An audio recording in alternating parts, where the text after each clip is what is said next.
పాకిస్తాన్‌లో అది ఉండాలంటేనే భయపడాలి. అలా అని వేరే దేశానికెళ్ళి ఉగ్రవాదం చేయొద్దు. ఉగ్రవాదం నుంచి అయితే బయటికైనా రావాలి, లేకపోతే మట్టి కరుచుకొనైనా పోవాలి. నేను కోరుకుంటున్నా. అబ్దుల్ గఫర్ అనుమానాస్పద మరణంపై లష్కరే నాయకత్వం తీవ్రంగా షాక్ లో ఉంది. వాళ్ళలో భయం మొదలైంది. ఎవరు ఎప్పుడు ఎటు నుంచి వచ్చి లేపేస్తారో అర్థం కాకుండా అనుక్షణం భయం గుప్పెట్లో బ్రతుకుతున్నారు. రోజు రోజుకి అనుమానాస్పదంగా ఎవరు లేపేస్తున్నారో తెలియకుండా లేచిపోతున్న అంటే పైకి పోతున్న ఉపాధుల సంఖ్య పెరిగిపోతుంది. ఏకంగా పాక్ లో 32 మంది అనుమానాస్పదంగా హతమైనట్టు పక్కా ఆధారాలు కూడా ఉన్నాయి.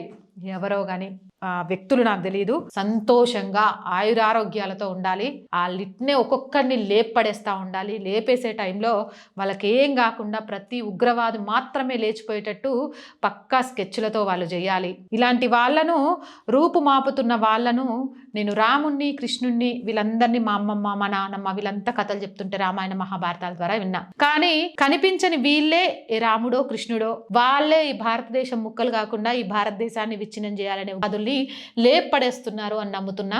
సో కాబట్టి దేవులతో సమానమైన వాళ్ళకు నిజంగా శిరస్సు వంచి వందనాలు తెలియజేస్తున్నా, నమస్కారాలు తెలియజేస్తున్నా. నాకైతే ఈ వార్త సూపర్ సంతోషం ఇచ్చిందబ్బా.